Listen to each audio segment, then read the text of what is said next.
Welcome to 5 Points of Articulation, where I review action figures and then articulate 5 points to help you decide if you want to add that figure to your collection. The 5 points I discuss are packaging, presentation, posability, playability, and price. I'm Jason, and if you enjoy my content, please like, share, subscribe, do all the YouTube rigmarole. The new Marvel Legends Super-Villain wave is finally hitting stores, and in our last video, we took a look at Lady Deathstrike. Today, we're gonna keep that X-Men energy going with Arcade. Starting off with the packaging, and I've already talked about this box a bit in my Lady Deathstrike video. Definitely check that one out if you haven't already. Suffice it to say, I do love the green and purple motif, and of course we do get some good Arcade artwork on the side and on the back. And I'm not kidding, this artwork is amazing. Just look at this crazy background. Someone definitely had a lot of fun drawing this. A brilliant assassin with shadowy origins, Arcade makes up for his lack of physical strength with a keen intellect and a vast personal fortune. He's also a serial killer who traps his victims in an underground lair full of death traps, but I'm guessing that's probably not appropriate to include on a toy package for ages 4 and up. Build-A-Figure for this wave is the Hulk-Villain Xemnu, and here are the other figures you'll need to complete him. One correction I do need to make from my Lady Deathstrike video is that I incorrectly identify the AIM Scientist Supreme as the AIM Supreme Intelligence. And as always, here's the barcode for those who want it. For packaging, I'm giving Arcade 1 whole point. Moving on to presentation, and Arcade stands at 6¼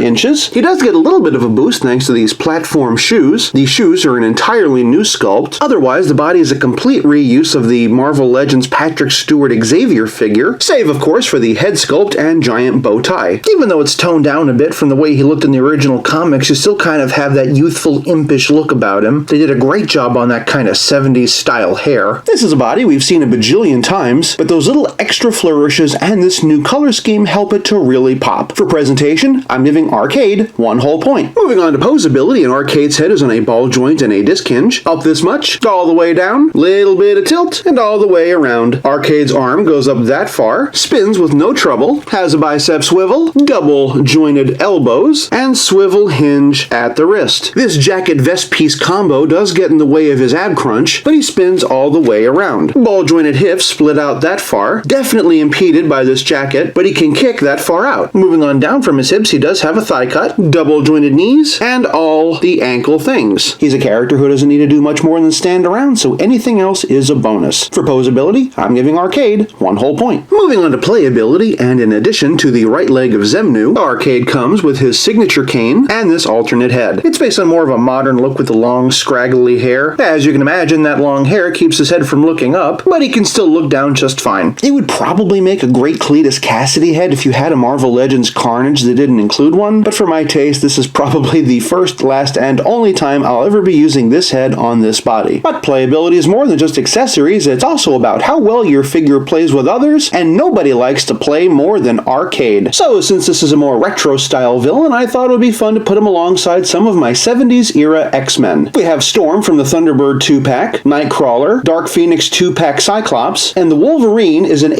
years Hulk 2-pack Wolverine with a Fatal Attractions head. And for all of you Arcade's Revenge fans out there, here he is alongside that version of Storm, Cyclops, and Wolverine. He's also joined by Gambit and Spider-Man. For our purposes, I thought that the retro card version would be the most appropriate. Since Arcade is pretty much the Riddler of the Marvel Universe, here he is alongside Mr. Edward Nygma. This version of the Riddler comes from the DC Collectibles Designer Series Greg Capullo line. I am unfortunately missing his cane, but I do believe you can see the similarities. And for one more fun little comparison, here he is alongside Jigsaw from NECA's Cult Classics. X-Men, Spider-Man, the Avengers, there's pretty much no Marvel collection you can't slip Arcade into. He's pretty much gone after them all. So for playability, I'm giving Arcade 1 whole point. This leaves us with nothing left to discuss but the price. $20 to $25 for a villain this versatile? Absolutely a steal. For price, I'm giving Arcade 1 whole point for a grand total of 5 out of 5. I hope you've enjoyed this look at the Marvel Legends Super-Villain Xemnu Wave Arcade. Thank you so much for watching. If you didn't know, you can follow us on Facebook, Twitter, and Instagram. I'll be back again real soon, but until then, play nice and have fun.